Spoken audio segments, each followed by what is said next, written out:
آج پوری دنیا میں محمد رسول اللہ صلی اللہ علیہ وسلم کے دیوانے بے چین ہیں، ان کے دلوں کو کچھ ناپاک لوگوں نے اپنی ناپاک زبان کے ذریعے تکلیف پہنچائی۔ تو آج میں سب سے پہلے آپ سے یہ بات کرنا چاہتا ہوں کہ یہ کبھی فرانس والے، کبھی جرمن والے، کبھی ہمارے ملک میں جو کئی شر پسند ہیں، یہ نبی علیہ السلام کے خلاف ہی کیوں بولتے ہیں؟ دنیا میں اور بھی تو بہت بڑے بڑے لوگ ہیں، صرف نبی علیہ السلام کے خلاف ہی کیوں بولتے ہیں؟ ان کو حضور اکرم صلی اللہ علیہ وسلم سے نعوذ باللہ کیا تکلیف ہے؟ نبی علیہ السلام نے تو کسی انسان کے خلاف کوئی گفتگو نہیں کی، نبی علیہ السلام نے کسی مذہب کے خلاف کبھی کوئی گفتگو نہیں کی، نبی علیہ السلام نے کسی مذہب کی برائی کرنے کا حکم نہیں دیا۔ اسلام کے ماننے والوں نے پوری دنیا کے لوگوں کو چھاتی سے لگایا، لیکن پھر بھی دنیا میں کچھ ایسے لوگ موجود ہیں جو اللہ کے نبی صلی اللہ علیہ وسلم پر نعوذ باللہ تنقید کرتے ہیں، حضور اکرم صلی اللہ علیہ وسلم پر تنقید کرنا چاہتے ہیں۔ تو میں ان کو پہلے یہ بتانا چاہتا ہوں کہ آپ چاہے تنقید کرتے رہیں، قیامت آ سکتی ہے، محمد الرسول اللہ کا درجہ کم نہیں ہو سکتا ہے۔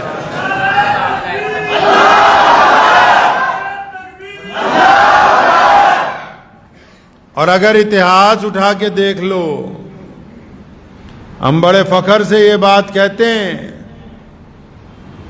اتہاس اٹھاؤ، مکے کے ابو جہل نے محمد الرسول اللہ کی تب مخالفت کی جب میرے آقا تنہا تھے۔ ان کو کہنا چاہتا ہوں جو حضور نبی علیہ السلام سے نعوذ باللہ بغض رکھتے ہیں، کرتے رہو جو تمہارے بس میں آتا ہے۔ آؤ ایک دفعہ محمد الرسول اللہ کی تاریخ اٹھا کر دیکھو، محمد الرسول اللہ کا اتہاس اٹھا کر دیکھو۔ مکے کی روئے زمین پر پیدا ہوئے، یتیم پیدا ہوئے، کچھ ساز و سامان نہیں ہے، کوئی بادشاہی نہیں ہے، کوئی دولت کے انبار نہیں ہے، کوئی بڑی برادریاں ساتھ میں نہیں ہیں، کوئی ساتھ میں بڑے بڑے لاہو لشکر نہیں ہے، لیکن روئے زمین اس بات کی گواہ ہے کہ جس مکے میں محمد الرسول اللہ کو تکلیف پہنچائی گئی، آج وہ مکہ محمد الرسول اللہ کے بیت اللہ کی عظمت کے ساتھ پوری دنیا کے مسلمانوں کا مرکز ہے۔ محمد الرسول اللہ کو جن لوگوں نے مٹانا چاہا تھا، آج دنیا ان کو نہیں جانتی۔ دنیا اگر کسی کو جانتی ہے تو محمد الرسول اللہ کو جانتی ہے۔ دنیا کو تکلیف اس بات کی ہے کہ رسول اللہ یہ کیوں کہتے ہیں کہ گورا اور کالا ایک برابر ہے۔ دنیا کو تکلیف اس بات کی ہے، سرمایہ داروں کو، کہ رسول اللہ یہ کیوں کہتے ہیں کہ امیر اور غریب ایک صف میں کھڑا ہو کے نماز پڑھے گا۔ دنیا کو تکلیف اس بات کی ہے کہ رسول اللہ نے یہ کیوں کہا کہ کالا حبشی اور گورا انگریز مسلمان سکے بھائیوں کی طرح ہیں۔ دنیا کو تکلیف اس بات کی ہے کہ رسول اللہ نے کہا کہ تمہارا پڑوسی چاہے غیر مسلم کیوں نہ ہو، اس کو اپنے بھائیوں کی طرح حق دے دو۔ دنیا کے پیٹ میں درد یہ ہے کہ یہ ایسے رسول آئے کہ انہوں نے چودھریوں کی چودراہٹ ختم کر دی، انہوں نے بڑے بڑے ترم خاؤں کی جو اپنے آپ کو کہتے تھے کہ ہم دوسرے انسان کو برداشت نہیں کرتے تھے، صف کو ایک ہی صف میں لا کے کھڑا کر دیا۔ اب جو انسانوں میں برادری واد کے چاہوان ہیں، جو انسانوں میں امیری غریبی کے چاہوان ہیں، جو انسانوں میں یہ چاہتے ہیں کہ فرق کیا جائے، جو آج بھی امیر اور غریب کا فرق رکھنا چاہتے ہیں، جو آج بھی مذہب کے نام پر نفرت پھیلانا چاہتے ہیں، ان کو اگر تکلیف ہے تو صرف محمد الرسول اللہ سے ہے۔ کہ ان کو پتہ ہے کہ اگر رسول اللہ صلی اللہ علیہ وسلم کی بات ہوگی، پھر محبت کی بات ہوگی، پھر جوڑنے کی بات ہوگی، پھر نفرت کے خاتمے کی بات ہوگی۔ اس لیے پوری دنیا میں بار بار وہ لوگ، دیکھو ہم کوئی پوچھنے تھوڑی گئے بھاجپا کی اس نشکاست جو یہ ان کی وہ ہے اسپوکس مین، اس کو پوچھنے تھوڑی گئے کہ نعوذ باللہ تو ہمیں بتا کہ ہمارے نبی علیہ السلام کے بارے میں پوچھنے تھوڑی کہ ان کے دل میں اس بات کی نفرت ہے کہ رسول اللہ صلی اللہ علیہ وسلم کا دین پوری دنیا میں کیسے پہنچا۔ اسلام نے کسی مذہب کی برائی کرنے کا حکم نہیں دیا، اور نہ مسلمان قیامت تک ایسا کریں گے۔ ہم تمام باتیں برداشت کرتے ہیں، کوئی مسجد کی بات ہو، نماز کی بات ہو، کہیں روزے پہ تنقید کی بات ہو، کہیں لباس پہ تنقید کی بات ہو، کہیں داڑھی پہ ہم تمام باتیں برداشت کرتے ہیں، کوئی اتنا بڑا مسئلہ نہیں ہے۔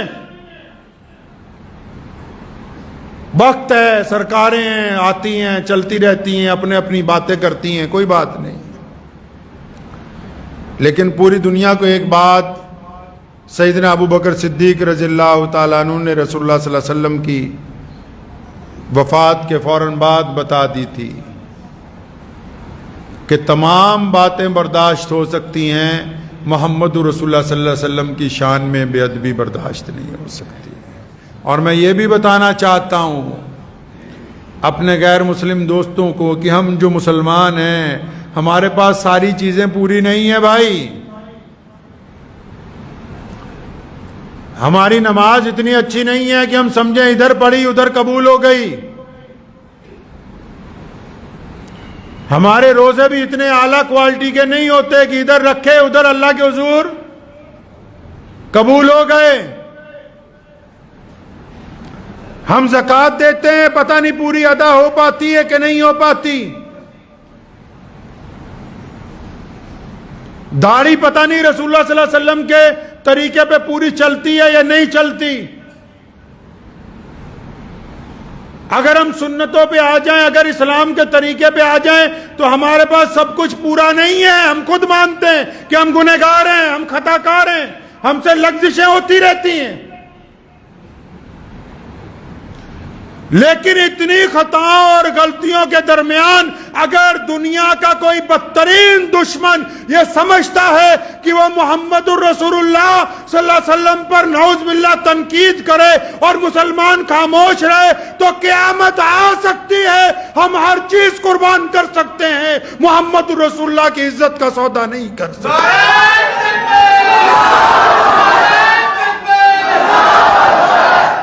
ہمارے پلے ہے ہی کچھ نہیں اس کے علاوہ جی۔ ہمیں قبر میں اگر کسی کا سہارا ہے وہ محمد الرسول اللہ کا ہے۔ ہم نماز میں اگر دعا مانگتے ہیں، اللہ کو بار بار اپنے نبی کا وسیلہ دیتے ہیں، ہم قیامت کے دن اگر معافی کے خواستگار ہیں تو صرف محمد الرسول اللہ کی وجہ سے۔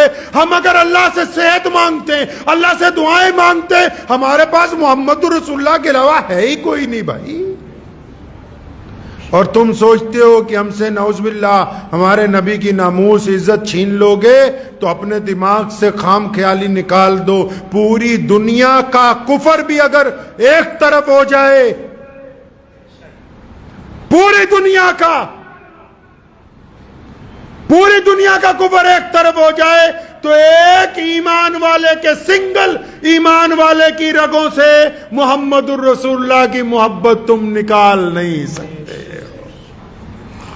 میں بڑے بزرگوں کے آج قصے نہیں سناؤں گا، وقت بھی ہو گیا ہے، لیکن ایک بندے کا قصہ مجھے یاد آ گیا، بہت خوبصورت واقعہ ہے، وہ آپ کو سنانا چاہتا ہوں، اس کے بعد اپنی گفتگو ختم کر دوں گا۔ آج سے 60 70 80 سال پہلے جب نیا سسٹم شروع ہوا، لوگوں نے شیکسپیئر کو پڑھنا شروع کیا، لوگوں نے رشیا کو پڑھنا شروع کیا، امریکہ انگلینڈ کی انگریزی کی کتابیں آنے لگی تو ہر مذہب کے لوگ آکسفورڈ کی یونیورسٹیوں میں پڑھنے لگے۔ تو اس وقت ایک شاعر تھا ساغر خیامی، تو اس وقت لیلن کا دور بھی چل رہا تھا، بیچ میں ہٹلر کا دور بھی اسی دور سے گزرا۔ تو اس دور میں جو نئے لوگ انگریز بن رہے تھے نا، اپنی گفتگو میں بھی انگریزی جھاڑتے تھے، بڑے بڑے جو پروفیسر پرانے دور کے ہوتے تھے۔ تو لاہور میں ایک چائے نئے کافی سٹال شروع ہوئے تھے دیش میں، لاہور ٹی سٹال بہت مشہور جگہ تھی، تو سارے بڑے بڑے پروفیسر وہیں بیٹھتے تھے آ کے۔ تو کمیونسٹ لوگ جو تھے، جو خدا کو ہی نہیں مانتے، اور کمیونسٹ بھی، مسلمان بھی، ہندو بھائی بھی، سکھ بھائی، سب اکٹھے بڑے پروفیسر بیٹھتے تھے۔ تو لاہور کا واقعہ ہے کہ ایک ٹی سٹال پہ چائے کی محفل روز لگتی تھی، شرابی بھی بیچ میں بیٹھے رہتے تھے، سب پی کے آگے وہاں بیٹھ گئے، چائے پینے لگے۔ تو 5 7 لوگ نشے میں بیٹھے ہوئے ہیں، گفتگو کر رہے ہیں۔ ایک کمیونسٹ آدمی جو خدا کو نہیں مانتے، اس نے ایک مسلمان پروفیسر کے ساتھ جو نشے میں تھا اس کے ساتھ گفتگو شروع کی کہ یار تمہارا علم بہت بڑھیا ہے. اس نے پھر لینن کے بارے میں گفتگو کی تو اس نے اس کی اتنی برائی کی اس مسلمان نے کہ وہ پروفیسر بڑا حیران رہ گیا جو کمیونسٹ تھا. تو اس نے تھوڑی دیر بعد پھر اس سے رشیا کے زار کے بارے میں بات کی. اس نے زار کی بھی ساری اتہاس کھول کے اس کی دھجیاں اڑا کے رکھ دی. اس نے پھر ہٹلر کی بات کی. تو کیونکہ جب مجلس گرم ہوتی ہے، گرم ہوتے ہوتے جوش خروش میں تھا، تو ہٹلر کی بات کی تو اس نے ہٹلر کا بھی پورا اتہاس کھول کے اس کی برائیاں کی. تو اس کمیونسٹ کو ایسا لگا کہ جب دنیا کے بڑے بڑے لوگوں کی برائیاں کر رہا ہے، کرتے کرتے اس بندے نے پیارے نبی حضرت محمد رسول اللہ صلی اللہ علیہ وسلم کا ذکر کیا. اس کا مطلب یہ تھا کہ اب یہ پورے جوش میں ہے، جس کا ذکر کر رہا ہوں اسی کے نعوذ باللہ خلاف بول رہا ہے. اب یہ اپنے علم کے غرور میں ہیں. اور جب اس نے نبی علیہ الصلوۃ والسلام کا گفتگو کے اندر ذکر کیا تو ساغر خیامی نے اپنے سامنے جو بوتل پڑی ہوئی تھی نا وہ اٹھائی اور اس کمیونسٹ کے سر پہ ماری. بوتل ٹوٹ گئی اور ساغر رونے لگا. فرمایا تم کیا سمجھتے ہو کہ میں نشے کی حالت میں بھی اپنے آقا کے خلاف کچھ کہہ دوں؟ تم نے اتنا بے غیرت سمجھا ہمیں؟ میں بڑے بڑے ولیوں کا قصہ نہیں سنا رہا ہوں آج. ایک شرابی مسلمان کا ذکر تم سمجھتے کیا ہو کہ محمد الرسول اللہ صلی اللہ علیہ وسلم کے خلاف بولیں گے تو کوئی ایمان والا خاموش رہے گا؟ ہمارا سرمایہ، ہماری جان، ہمارا مال، ہماری عزتیں، ہماری اولادیں، ہماری مساجد، ہمارے مکاتب، تمام چیزیں قربان ہیں سیدنا آمنہ کے لال کے اوپر. لیکن ان کے اوپر اگر کوئی انگلی اٹھائے وہ بالکل بھی کسی مسلمان کو برداشت نہیں ہے. بہت سارے لوگ ہمیں تانا مارتے ہیں تم کنورٹڈ مسلمان ہو. ہاں ہے، بتاؤ کیا تم پوری فوج لگا کے ان رگوں میں سے محمد الرسول اللہ کا عشق نکال سکتے ہو؟ ہم محمد الرسول اللہ نے ہمیں خریدا ہے. آؤ دکھائیں محمد الرسول اللہ نے ہمیں اپنی چھاتی سے لگایا ہے. آج بھی مسجد کے اندر جب نماز ہوتی ہے تو اگر جس مرضی برادری کا آدمی ہو، اگر ملک کا بادشاہ جو مسلمان ہو، کوئی گورنر ہو، کوئی شاہی امام ہو، کوئی بڑے سے بڑا شیخ الحدیث ہو، کوئی بڑے سے بڑا متولی ہو، نماز میں اگر وہ دیر سے آئے گا تو میاں صاحب وہ پیچھے جوتیوں میں نماز پڑھے گا. یہ نظام اگر کسی نے دیا تو یہ محمد الرسول اللہ نے دیا.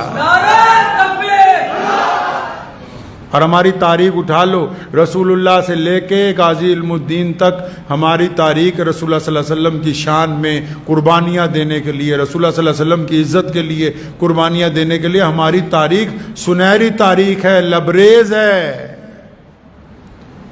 مسلمانوں نے اپنی اعلیٰ تاریخ مرتب کی ہے. تو میں تو بس اتنا کہنا چاہتا ہوں بھارت کی سرکار سے، اپنے پردھان منتری صاحب سے بھی، کہ جب آپ یہ بات کہتے ہیں کہ اس ملک میں تمام لوگوں کا حق برابر ہے تو جن لوگوں نے نبی علیہ الصلوۃ والسلام کی شان میں بے ادبی کی ہے ان کے خلاف کارروائی ہونی ہی چاہیے ہر قیمت پہ.